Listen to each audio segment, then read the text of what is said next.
Broadcasting live. It's America's longest running talk show on computers. It's Computer America, bringing you the biggest names in technology with guest interviews, new products, and your emails. Listen live at computeramerica.com on any device around the world. Email the show at live@computeramerica.com or find us on social media.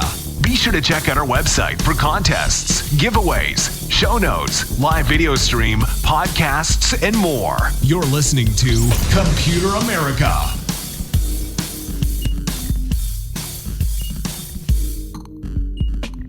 Hello and welcome into the Computer America Show. We are the nation's longest running, nationally syndicated radio talk show on computers and technology. Thank you for joining us. I'm your host, Ben Crossman, and everyone out there, thank you so much for tuning in. I wanted to, of course, first mention, thank you for tuning into the show. Second, computeramerica.com, it will have everything, including show notes. It will have links. It will have articles. Anything that we talk about on the program today will be in the show notes, including a link to our guest website, any videos that we show, anything and everything that we talk about. I also wanted to mention, of course, that things are going to get a little bit messy here, and by messy, I mean that, of course, Monday through Friday, 4 p.m. to 5 p.m. is our regular show time, but hey, with CES coming up here in the beginning of January, and of course the holidays here, Computer America will be running best ofs for, we're going to have a couple shows in here, but overall it's going to be like 2 weeks of best ofs, and then of course we're going to be out at CES and broadcasting out there, so it's going to be a little chaotic there as well in early January. But by mid-January, everything should be back to normal and we should be good to go. So everyone, welcome into the show one last time. And today on the program, second part of the show, computer and technology news. Anytime that we have, we'll be sure to keep you up to date with all the latest tech stories. And of course, for today's show, the guest for the first part of the program is going to be a company called Robosense. And we'll be talking to the co-partner and vice president of research and development, just the person that we would like to talk to, all about LiDAR and, all about these self-driving vehicles that we keep hearing about. They're right around the corner, and yet they never seem to actually turn that corner, or if they do, they're in very limited supply, and it's more of like a novelty concept kind of deal. It really hasn't made it to the masses yet, and hey, to find out why, where the technology is at the moment and more, joining us is of course our guest. So here we go, one last time, computeramerica.com, and hey, today's guest is none other than Dr. Leilei Shinohara, and I apologize if I mispronounced that at all. But of course, I want to thank him so much for coming onto the program, and to talk about LiDAR and self-driving cars, and everything about that. So Dr. Shinohara, thank you so much for coming on the program. Thank you very much. Yeah, and hey, very happy to have you, because this is a technology that we definitely talk about in kind of our day-to-day ordeal, but we don't ever actually get to see it on the road all too often. And when it is, it's usually for like a commercial or something. It's not truly a practical solution. And I'm hoping that through your company's products and your expertise, we'd find out some background on the technology, where it's at, and so on and so forth. So, but before we get into that, why don't we go ahead and get a little bit of background on yourself? Have you always been into high technology? And talk about Robosense, and what where did that idea come from, and when did the company start? Yes. Okay. So then let's start from the very quick introduction from myself and from our company, Robosense LiDAR. So my name is Leilei Shinohara. By the way, your pronunciation is perfect, correct? Thank you. So, I'm the vice president for the Robosense LiDAR. So, the Robosense is not, let's say, quite old company. It's still quite a young technological company. We established in 2014. So then, from the beginning, we are focused on the LiDAR-based the environment perception the system. So then I said that the environment perception is not just for the LiDAR hardware itself. We also do the AI-based software algorithm to detect the object on the road, to detect the free space which the autonomous the driving car can drive. So then this is what is our focus. We call the system as a smart LiDAR system, which means including the hardware and plus the software, the algorithm, plus the SoC, the chips together as a complete solution. Yeah, and of course that's going to be super important with the if cars are ever going to make it to market, this system that the first time I heard about LiDAR like in general was when I think Google was using it for their self-driving system, and they said that theirs cost I think in the neighborhood of like $500,000 for a single car, which is cost prohibitive for mass production and whatnot. So I always assumed that LiDAR in general was kind of like a false starter because it was so expensive to create a system of sensors for self-driving cars. You think that LiDAR is still the way to go, even with the cost, and I'm sure that your company has been able to bring down the cost of producing LiDAR solutions. You think it's just going to take a little bit of time for the price of LiDAR to come down because as a technology, LiDAR is actually very, very capable of collecting all the information. Yes, exactly. So, there is until now. So we do see, there are a lot of the autonomous driving cars do the development, do the testing on the road. So then most of the cars we see a big the mechanical the spinning LiDAR put on the top of the vehicle. So Mm-hmm. then this is also all means. And the LiDAR is quite important for the autonomous driving. So then I see the LiDAR is very important for the autonomous driving. This is because let's say the first priority of the autonomous driving vehicles is to reduce the accident, to make sure the traffic, make sure the driving is more safe. So then this is the major let's say the point for the autonomous driving. So to achieve this, to achieve let's making the autonomous driving vehicles is safer than the human being drivers. What we need to do is to get a really, really very good the environment perception surrounding the vehicles. So right now we do have, for example, the most of the cars we know have some front cameras, have some of the radars, others have some of the ultrasonic sensors. But Mm-hmm. all those kind of sensors do have some of the limitations, the physical limitations. For example, the cameras is not really possible or not really working good at the low light conditions. And the radars also have let's say do not have a very, very high resolution. It's not able to do a free space detection. So then this is why and most of the autonomous driving vehicles they put the LiDAR to let's say to overcome those the disadvantage of those conventional sensors. As you mentioned, until now, the LiDAR is very, very expensive. So, for example, the big the mechanical spinning LiDAR put on the top of the car is cost a lot, half millions, Mm-hmm. maybe. So then those are mixed. The massive deployment is not possible. So then, therefore, which is the focus is on the MEMS-based solid-state LiDAR is we are trying to use let's say a quite a well-developed technology, but we try to reduce down the cost dramatically into the couple hundred US dollars, which is really affordable for most of the let's say the cars to do the autonomous driving. So then this is our the target to really to bring down the cost of the LiDAR and make sure the let's say the overall the system have let's say affordable the cost. Of course, this may still need a little bit of time to go, but it's not so far away. So then we are already in a pre-mass production phase. So by the end of the next year, we will got our the automotive grade Mm-hmm. LiDAR on the market.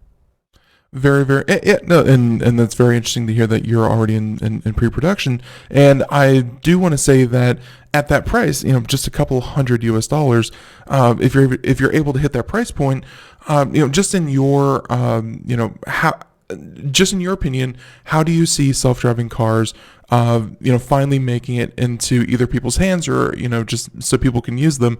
Do you see that, you would retrofit old existing cars with your technology, or is this a technology that, really needs more than just the sensor system, because it's going to need the onboard computer with it as well?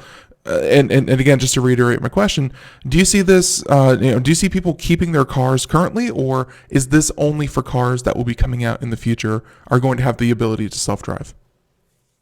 So then for the self-driving cars, definitely there are two types of the cars. First, we know quite a lot of the robotaxis. The robotaxis mostly is due on modification based on the current the mass production cars. So then this is for those the system is we put additional sensor to the car to make the vehicle able to drive autonomously. So then, but it's for more is for the let's say the private persons the autonomous driving, or let's say it's we not fully autonomous driving. This is what we do see recently, the trend of the autonomous driving cars, or for the OEMs, they are going to step by step. First, we call it the level 3, the autonomous driving. The level 3 means the most case and the car can drive autonomously. But when the system is realized it's not able to drive autonomously, it's hand back the driving activity to the human driver. So then will be the first step to, or let's say, to achieve.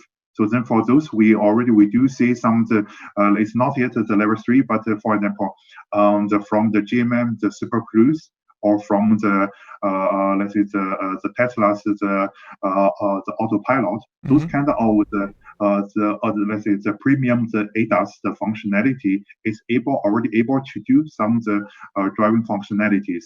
So then for the future, when the LiDAR is really able to reduce the cost to a reasonable price, so then those cars is able to have the LiDAR to get a higher let's say the levels of autonomous driving, which means that even the same the level 3, we will see the cars can drive more in the more the conditions. And so then this will be make the let's say the drivers is more easy to use the autonomous driving cars. So then this is I would say for the private the car owners, you will get this kind of the autonomous driving cars for the future. The new model is will be rather not be able to do just a simple modification for the current the owned cars. For the current the cars, it would be, I think, this kind of the robotaxi the players, they are able to modify the current cars to make it driving autonomously. No, and I definitely like that answer. Where, of course, people are going to get these kind of robo taxis, and I really do think that that's where the future in kind of these self-driving cars is that if you have access to a self-driving car, then you don't really need to buy one yourself. You can just use one whenever you need it. That's a very important thing for people to remember going forward. Though I do want to kind of pose one of the criticisms for self-driving cars, and you were talking about the different levels of autonomy, and one of them is like level 3, which is many of the functions are automated. The person still has ultimate control, because I think level 4 autonomy is there is no steering wheel. That's the end of that. But level 3 is and it's taking some of the aspects of cars' safety features that we know it, things like collision detection, lane keep, autopilot, things like that. It's keeping it very it's taking it to the next level. So cars are almost self-driving, but you're still directing it and you're still doing something as a kind of like a pilot. But I wanted to ask you, Doctor, that one of the criticisms is that when you introduce some of these things, people tend to overvalue or overestimate how much of the vehicle is automated, and it can lead to crashes where people just aren't paying attention. Like even let's say the Tesla autopilot, you still have to keep your eyes on the road. You still have to have your hands ready to touch the wheel like every minute, and yet you see people all the time just reading the paper and just not paying attention to the road. Do you think that, we should do that incremental self-driving kind of feature, or do you think we should just go from, the cars we have today to cars where there is no driving, or I'm sorry, where there is no steering wheel, because people will hurt themselves on these kind of incremental, automation? That is also correct. So then there are, let's say for the drivers and from the OEM. So then the OEMs, when they do the kind of for example level 3, as you mentioned. So then this is a driving activity, a combination of the car itself and the human drivers. So then therefore, for the human drivers, you cannot fully rely on the system. So then, but quite often, so then the people or the drivers are, let's say, are not well educated to know about this. So then, this is an issue, a problem happened. For example, quite often recently we have some traditional OEM. They say, okay, for the level 3s, the handover activity from the system to the driver. This is required to have something for the between 10 to 15 seconds, which means the system should be able to detect when the car is not able to drive autonomously, and give the indication to make sure the driver is still able to get back the control for the 15 second. But still, and you are correct. So then, if the driver, for some the reason, they are not able to get back the control within this required time, so then the car should be able to let's say to have let's say the safety fallback solution to make sure the car is not going to the dangerous situation, not hurt the drivers or the passenger in the car, and also not hurt the people is surrounding the environment, the cars. So then, therefore, it's very, very important for even for the level 3s to have a really very safety environment perception in the system.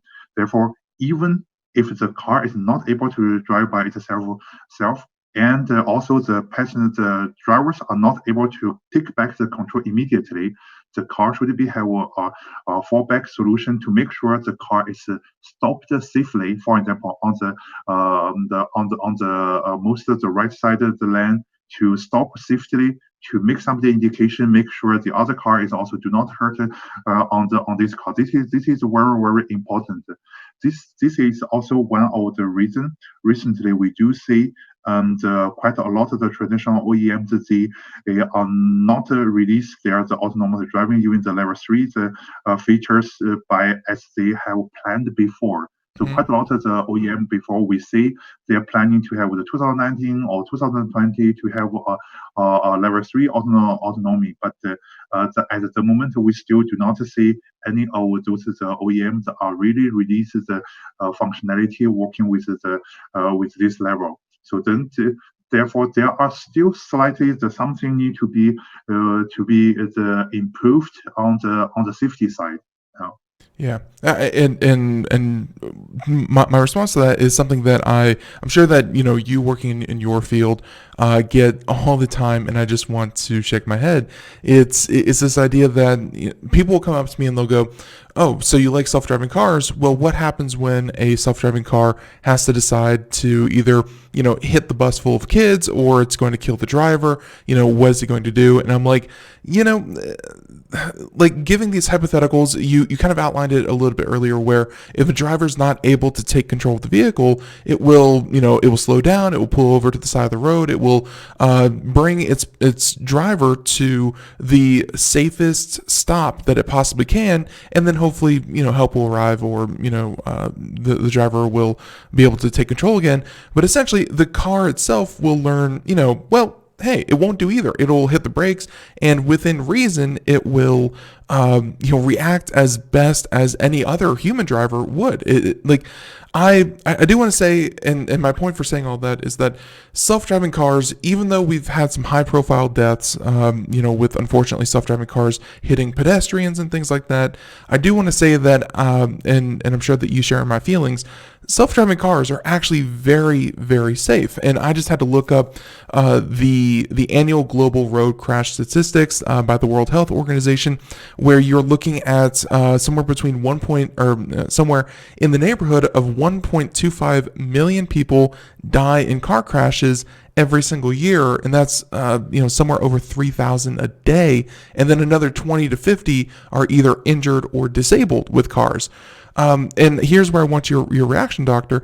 Our current system of driving, where people are operating these thousands of pounds vehicles and just, going at very high speeds, do you think that self-driving cars are, something that's kind of like a pipe dream? Or, with those statistics, again, at 1.25 million people a year, and that's only going to go up as more people start driving, do you think that self-driving cars are necessary for the future? I would say the self-driving cars it still is necessary in the future because first. And the human drivers is do make the mistake is do sometimes is made for the lost the sight on the road. There is something happen. So then by integrating in those let's say the sensor complete safety the sensors. And the first priority for the autonomous driving cars is we need to really to make sure the system is safe. The detection and there is no mistake on the detection. There are no mistake for the system driving to make an accident. This is the really the most important things we do. The self-driving or the self-driving technologies try to make sure the let's say for example with the make it less traffic jam and more comfortable for the passengers. But the most important is to make the driving activity itself is safer than before. So then this is the very important things. But until the system or until we develop the new technology to prove, and the new technology is giving a safer the driving than the human driver. Until this is proved, this will be not make a big amount of the deployment. Yeah. So we do see a lot of the testing is ongoing on the highway, ongoing on the city road. So this is also to prove. And so then the system is working at any kind of condition to make the driving safer than before. So then this is the really is the important. Even now we do see sometimes the self-driving cars are hitting on some of the let's say the road or hitting some of the other cars have some crashes.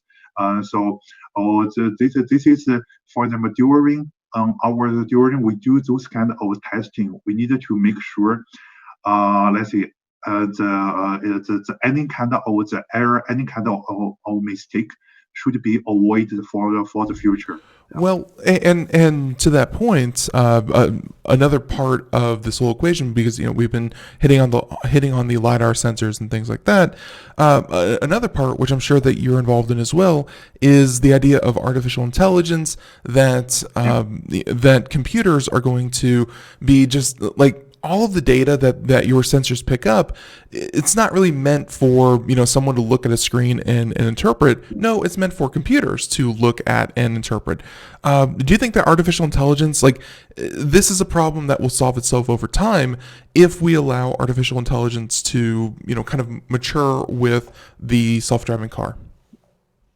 That is definitely sure. So because then the artificial intelligence, the algorithm is made let's say based on the data. So then which means as much as the testing, as much of the data collected by the sensor, so then the mistake made by the AI will be less.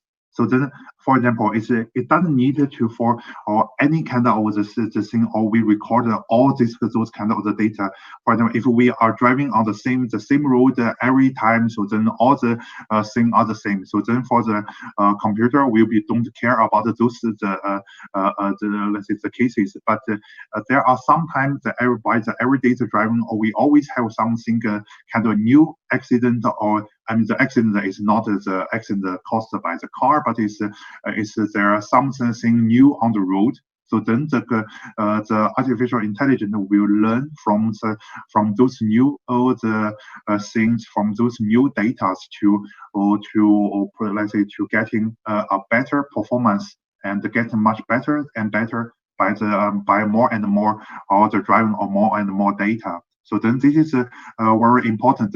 But meanwhile, so the artificial intelligence until now is also very difficult for the automotive the industry, because the automotive industry is taking care of the safety, the functional safety as the first priority. But artificial intelligence at the moment itself is very difficult to prove the functional safety. So then therefore for our sensor, we do a parallel the design with the artificial intelligence to do the let's say the major detection, to do the major processing. But meanwhile, we are keeping also our safety is a pass as a redundancy as the AI pass, and to use the let's say the geographical method or the traditional method to do the perception as well. So then the standard path will be a safety, let's say, proved. Maybe it can only use for the most of the simple scenarios, but it's still under those scenarios it's safety proved. So then using this safety path to double check, to counter check the AI path is good. So then therefore by this kind of entire system, we need to make sure and let's say the safety is the detection, the perception is safer. So and I'm going to ask you this next question, and then we're going to talk about really Robosense more specifically. But the first question is, you just mentioned the AI, it's going to be hard to kind of check to make sure that it's safe and everything along those lines. I wanted your, kind of your academic opinion on this, where currently, every single company has their own artificial intelligence that they combine to work with their self-driving vehicles. Do you think that is, kind of good for your industry? Because then you have, maybe companies that don't do it as well as maybe you do. They are hurting the idea of course, self-driving cars.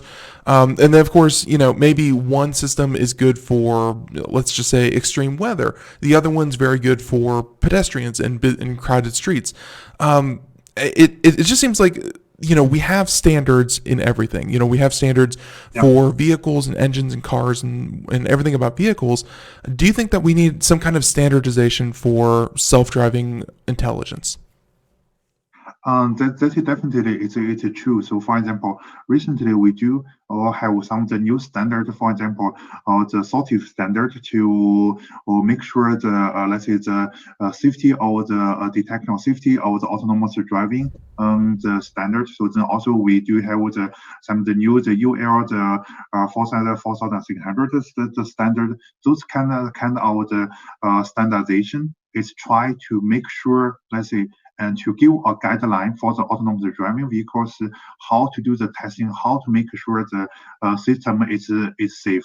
And so then also, because as you mentioned, so there are a lot of the different company are try to do the AI based algorithm or the functions. Mm-hmm. So then, and this is as let's say, if a lot of company are doing from the scratch, doing something special, this will be. It's quite make it's to be honest, it's waste of the effort quite a lot, because the AI is really a pure, let's say, it's a data driven and the algorithm. So then as much the data you have, so then it should be better for the performance. So then if it's let's say 10 companies, they're collecting the same amount of the data. So then all those 10 and let's say the functions may perform the same, but if we put it together, have the different and the things from the much more data. So then as a single system is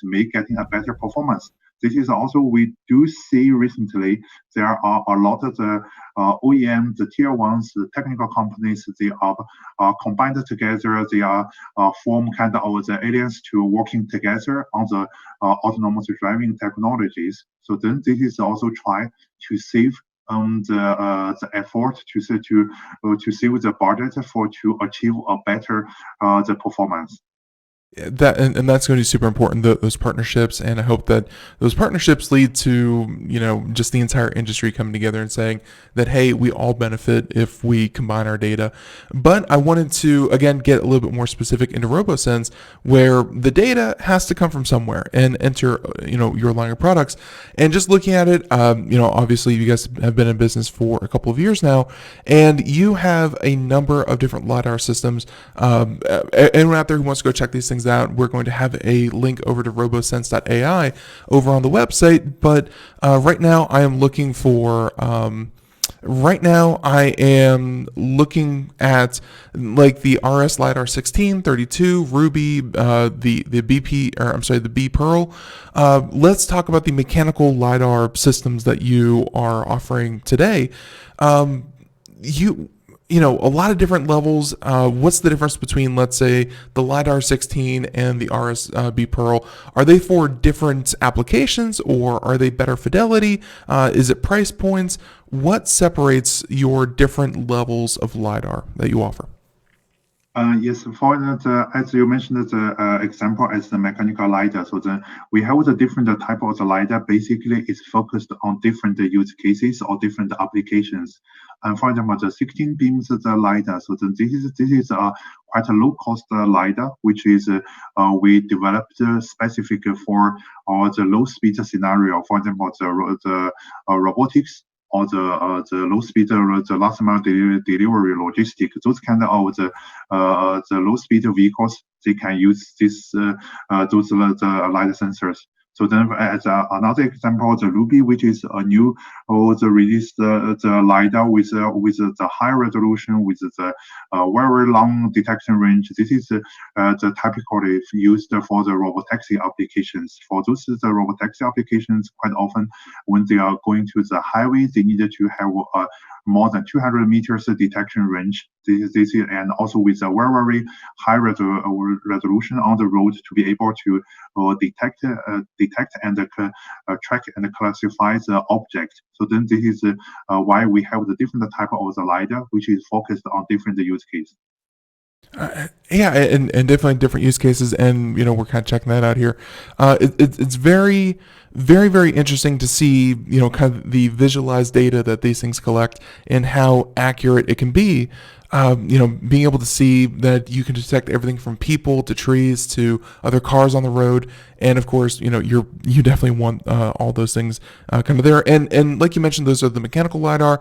You also offer two other lines of products, and I wanted you to talk, because this is something that I've never heard about. Obviously, here on the program we've talked about traditional spinning platter hard drives, and then there's your solid state drive, which people are just kind of recently, even though we've been talking about them for about a decade, people are just now, really seeing the virtues of a solid state hard drive. This is not a solid state hard drive, but a solid state LiDAR. I have no idea what that means, but I'm hoping that you can, kind of let us in on what a solid state LiDAR system is. Yes, and so the solid state LiDAR currently we are developing is based on a tiny micro or the meter. We call the MEMS the micrometer. So then with this LiDAR system, it's let's say it's using only a very simple or the MEMS the meter to do the scan to scan the laser for the entire environment. So this is in compared to the mechanical spinning LiDAR. So mechanical spinning LiDAR is using let's say electrical motor to drive mostly drive the entire electronics inside of the sensor to do to scan the environment. So then for those kind of the LiDAR, because it's so much the movement part is so it's so big, and also it's quite heavy. So then for those kind of the LiDAR, it's very difficult to make a fully the automotive grade from the let's say the performance you can get very is excellent, but it's to go to the mass production. This is quite difficult. And so then the MEMS-based solid-state LiDAR is making the entire the system design, the internal design, very simple. So then the word simple, I mean, to compare with the mechanical spin LiDAR, we have the moving parts is a couple hundred or even a couple thousand. Mm-hmm. So then for the MEMS solid-state LiDAR, we only have the single part which is moving, is the MEMS meter. So then, therefore, this is kind of the technology can really reduce the complexity of the system. So then make the reliability better, make the design easier, and make it possible to do the mass production. Therefore, to be able to reduce the cost dramatically. That is, of course, super important to get these things into vehicles, and and again, watching some of the visualizations of the technology in action, you could definitely see where solid state is, very important. And I'm glad that one of my immediate criticisms of this technology was the fact that you at least on your website, you have it kind of embedded in the front of a vehicle, and then of course, the camera can only detect a 90-degree field of view in front of the vehicle, but you can combine multiple of these to kind of point left and right and behind the car. You can have 3 or 4 of these sensors being able to essentially just give you that 360-degree view that you need. Yes. Perfect. That's Yeah. true. Yeah, it's of course, and these things are pretty durable, IP67, so dust, water, all that kind of thing. The refresh rate's pretty darn good. I mean, this is a very interesting take on LiDAR because, like you said, less moving parts, and hey, love the price difference. All these different products. I mean, for Robosense, and we're kind of running up on our time here, but for Robosense, is this really the kind of just the future of the company and the products that you're working with? Is just how do we bring the cost down, yet at the same time, how do we make them better? Yes. So, then let's say we are working on the couple of the different type of the technologies. So the company is not so the old is still is quite 5 years old. The company is quite young, but we are already also working as we do have the advanced development team, also taking a look at the different other the new technologies, the future technologies. So then, but those future new technology will be not immediately get into the product which we are having for the near future. So then, and MEMS based the LiDAR is one of our the focus, because we do believe the MEMS solid-state LiDAR is able to let's say to reduce the cost dramatically, and also meanwhile keeping a very good performance, at least for the level 3 or some of the level 4 vehicles. So then this also doesn't mean we give up the older generation of the mechanical spinning LiDAR, because the mechanical spinning LiDAR do also have the market which is need to go. So then, and for the robotaxis, for some the development purpose, for some as a reference system for the mapping, those kind of applications, we are still working on the mechanical spinning LiDAR. But the mechanical spinning LiDAR is very difficult to get, let's say, to get a well integration into the car, to get a very low cost the production. So then, and therefore towards the level 3 or level 4, so the passenger cars, the autonomy. So then we are focused on the MEMS-based the LiDAR, the solid-state LiDAR, as our the key components or key products for those kind of the level 3, level 4 vehicles. Yeah, and of course, and also I'm sure that for your company, I'm sure that you're also looking into here in the United States, it's becoming more and more of a thing for, let's say, robots within, like, let's just say, like either a department store or a grocery store, and being able to have essentially the same kind of sensors and data, but instead of cars and people and robo taxis, it's going to be store shelves and products and customers, and it's going to be a much slower pace kind of thing, but a much more precision based kind of mission. So I'm sure that you are going to be working on all these different kinds of things here in the future, and there's certainly a lot of promise for this technology if we can just get it into people's hands, which actually leads me to one of my last questions, which is partnering with others within the industry is going to be key to getting the product out. Are you working with anyone to kind of see that happen, to build them into vehicles? Who are your major industry partners?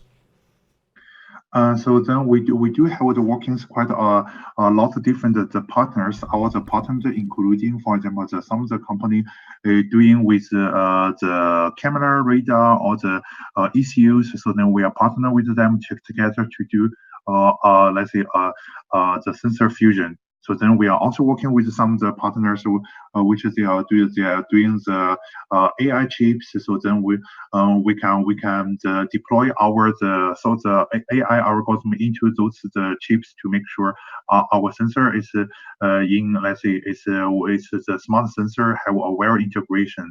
And also we are all working together with some of the let's say the manufacturing partners, with some of the also or some of the tier ones, the company or the technical companies doing the system integration to the vehicles. So of course we are also working with the OEMs, the final OEMs together to let's say to support them how to using the LiDAR and to achieve a better the safety the system. So then all those kind of the partners we are working together. But quite a lot of customer at the moment I'm not able to disclose the name yet.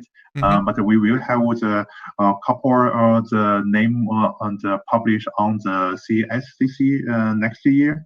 Also, for example, as I mentioned before, the Alibaba as our the strategic investor, and so then they are also our strategic partners. We are work quite close with them how to realize the last mile delivery, this kind of logistic vehicles using our the Maps LiDAR technologies as well. So yeah.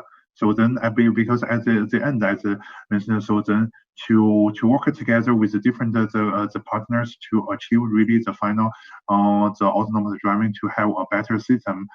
This is quite important because we do have our the let's say the bandwidth limitation. We are not able to work for a lot of things. So then, therefore, is we are also working. We are looking forward for some of the future, the collaboration with some of the international, the tier ones, the OEMs together. So then, to really to deploy our system to the let's say to all the customers. Right, and I'm sure it's one of those things where where the more resources that you can really throw at this, the better and faster you can really reach your end goal. So I do want to say, it's very, just like I said before, it's very exciting. There's a lot of places for this industry to grow, and I wanted to say, Doctor, thank you so much for coming on the program. I think that's about, and actually, I'll let you have the last word. Did we miss any topics? Is there anything that you wanted to touch on, before we say goodbye? Yes, at the last, I would like to thank you very much, and also, I want to make an advertisement. As I mentioned on the CES, we are coming to in 3 weeks coming to the CES. So, we have talked a lot about the smart LiDAR sensors. So then we got this is the second year in a row for the CES Innovation Award with our the MEMS-based Congratulations. system.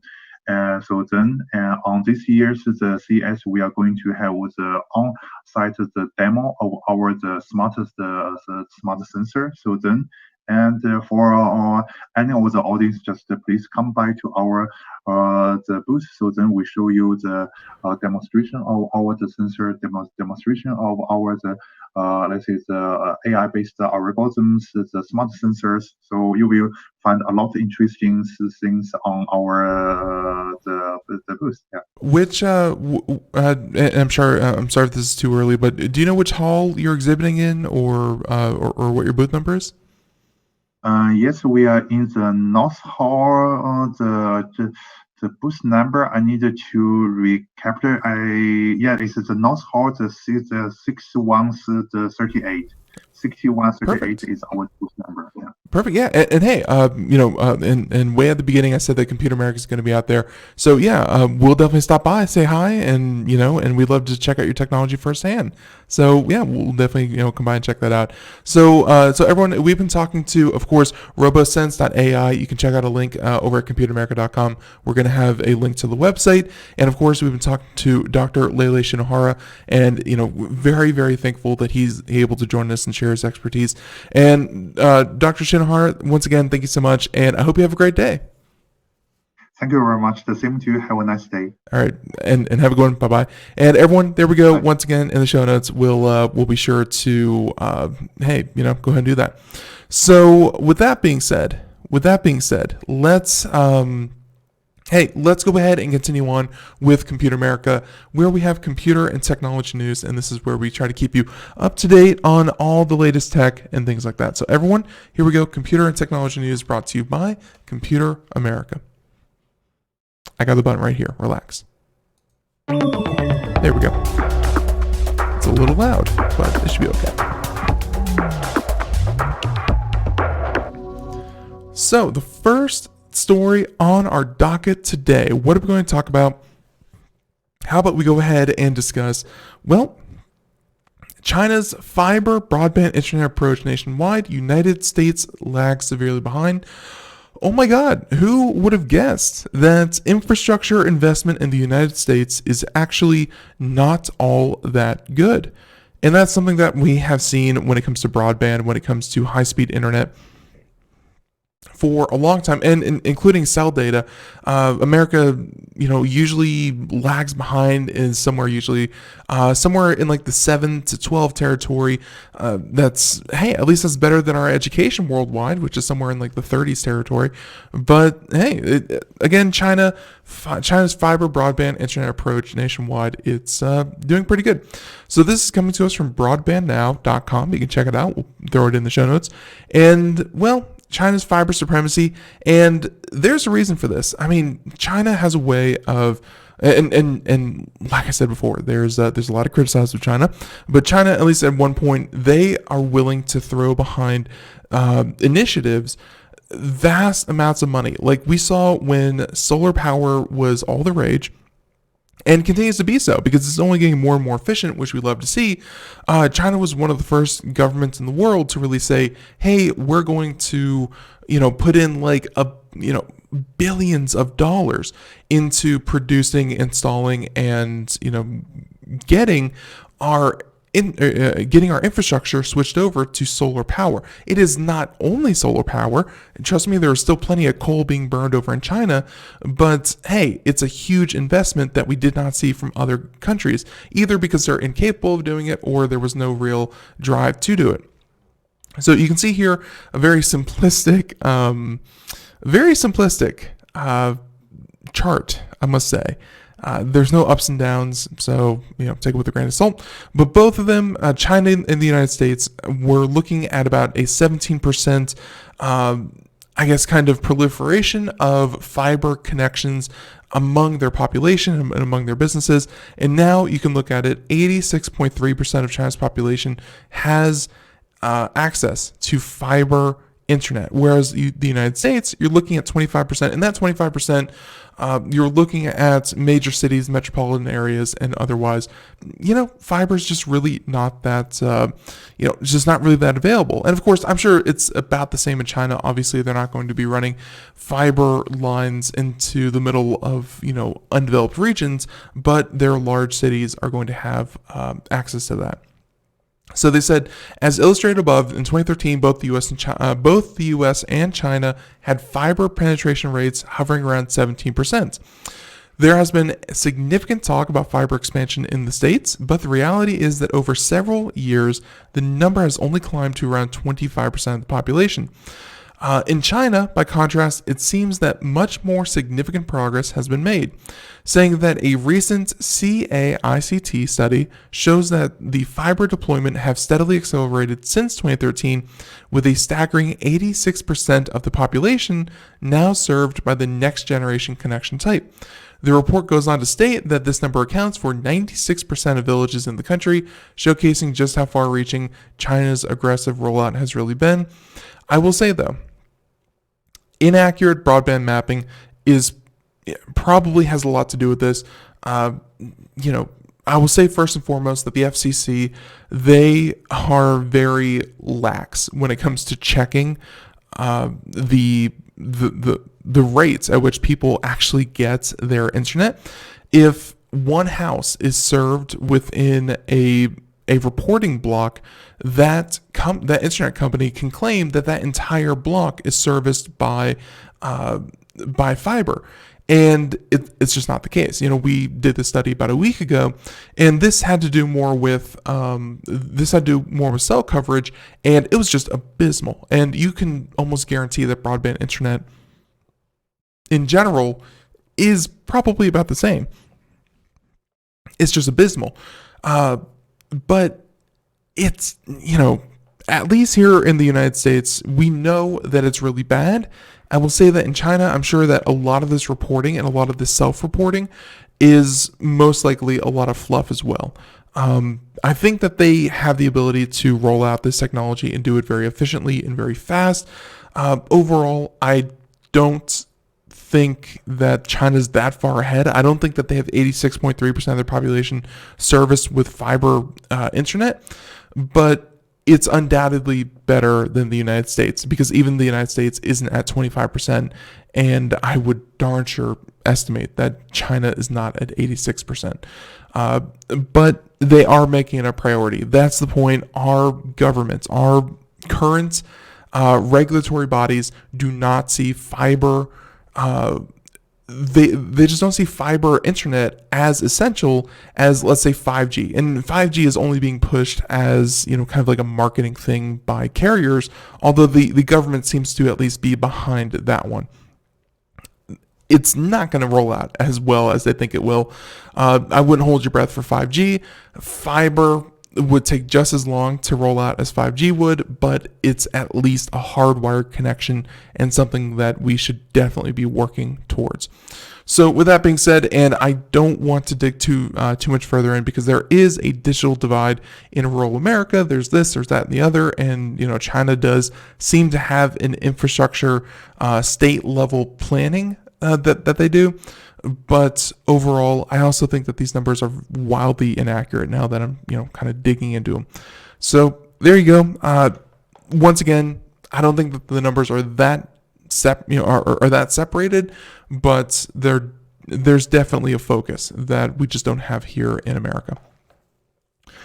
So let's go ahead and continue on. How about we go ahead and talk about Google Pixel's latest update? Automatically silences unknown numbers and a push to end robocalls once and for all. And this is interesting because, it's almost like the security approach that we've talked about here on the program when it comes to cybersecurity, where I'm guessing you can kind of get like a call history that these numbers are doing. And it's almost like you can take behavioral analytics and tell when someone is a robocaller or not. So here we go. This is from Business Insider, and they're saying that Google is stepping up its long-running effort to curb the billions of unwanted robocalls in America that Americans receive every single year. And keep in mind, we also covered the story last week. Americans aren't even getting the worst of it. We're like 8th or 9th when it comes to the amount of robocalls. The worst is like South America, Brazil, Argentina. They are getting, like 30 text messages a day from bots, and they are getting, dozens of calls a day. not even from like random scammers or hackers or things like that, but from their own carriers trying to upsell them services, which is essentially, kind of self-sanctioned. It's scary. But the latest move is a major upgrade to Android's call screen feature, which enables Google Pixel owners to screen phone calls using Google's virtual assistant, saying that the call screen users previously had to activate the function. The update, and of course the update automates the service. Call screen now helps you automatically screen unknown callers and filter out detected robocalls before your phone ever rings, so you're not interrupted by them. In short, they say that unknown numbers will skip your phone's ringer, and Google Assistant, the company's version of Siri, will answer the phone call for you. If the service determines that you're not getting a call from a robot, it'll push the phone back to your ringer with helpful context about who is calling and why.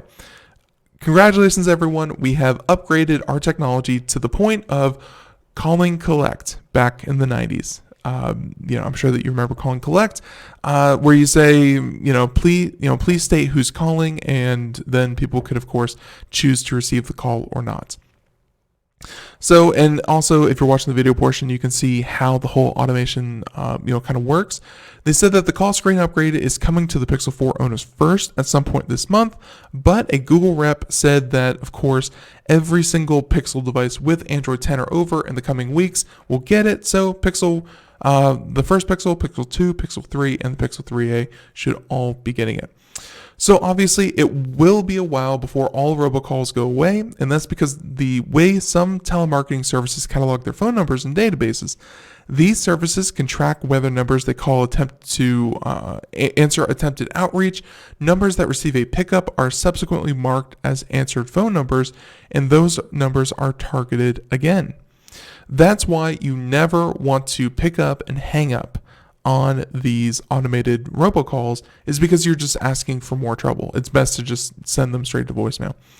Some automated call services often use number spoofing services that help them hide their identity. This could be because the call is coming from a telemarketer with a multiple call center but a single callback number. And so, with that being said, if the robocalls are categorizing call screens as pickup, it could result in more calls. Although, again, if call screening is able to not bother you with them, not even send them to your voicemail, not alert your phone, not, just do nothing with it, I will say that this could actually be a very good thing. Like the author's trying to say that it could be a bad thing because it could get your phone targeted more aggressively because of the, kind of quote unquote pickup. I'm of a mind that if you can waste their resources and waste their time, like every minute that you are on the line with a robocaller, you actually do, kind of slow down the whole process. So, if there's zero inconvenience to you, the end user, but it's a large inconvenience to the robocallers, that's like a win-win to me. So I'm really hoping that is kind of the case. So now let's go ahead and talk about our next topic. We have time for like one more story, and I'm trying to find a really good one. Try to end on a high note here to to kind of talk about here. Let's okay, NASA. We can talk about NASA because space is cool. Who says space is cool? I say space is cool. Space is cool. Check this one out. NASA builds its most powerful rocket ever built. Yep, finally happened. NASA's Space Launch Program, or SLS, aims to carry astronauts to the moon in 2024 as part of the Artemis project. This weekend at the McCoud Assembly Facility in New Orleans, NASA administrator, they gave the public its first close-up look at the system, which he described as the most powerful rocket ever built, saying that the SLS just completed its latest round of testing to test the fuel tank. The test rig, structurally like the real SLS liquid hydrogen tank, was subjected to compression, tension, and bending forces, and its structural integrity was measured by thousands of sensors, which detected stress, pressure, and temperature. So there you go. And hey, looks like it made it through with flying colors. So with that being said, the tank was pushed to its limit and failed at the point predicted by analysts, which is good news for the models used by NASA, because obviously it's supposed to fail at some point. Everything fails at some point. There's your encouraging quote for the day. But I will say it's, they said that the assembly and testing of the SLS core stage is now complete. The SLS program is running behind schedule, with launch originally aimed for 2019 and a possible first manned mission being considered. Now the first test is aimed for 2021, with the Artemis mission, which is the manned mission to the moon, being 2024. But hey, better late than never. And I'm glad that they are finally able to get it out. So very, very cool. And of course, thank you so much, Engadget, for writing about that. Actually, one last story. We actually talked about this because it was such a huge hit. And it was the coolest cooler. It was a Kickstarter project. It had, of course, a cooler. It had, places that you could plug in, like let's say a blender. You could plug in a radio. It looked like a traditional cooler. And hey, it looks like that the coolest cooler actually failed. It broke crowdfunding records in 2014, and they said that in 2017, when the company, they reached a settlement with the Oregon DOJ, and they said that they will be sending $20 to backers outside the state who never received their promised hardware. So this is just one last, kind of warning out there. For Kickstarters, everyone be careful. You're not actually buying a product. You are donating to a cause. Remember that. So everyone, that's about it. Thank you so much for tuning into the show. We're just flat out of time. I want to thank you so much. Again, the holidays are coming up. It's going to be wonky. And then CES early January. Keep an eye out for it. Everyone, thank you so much. Until next time, have a great day. Hey, we'll see you then. Bye, everyone.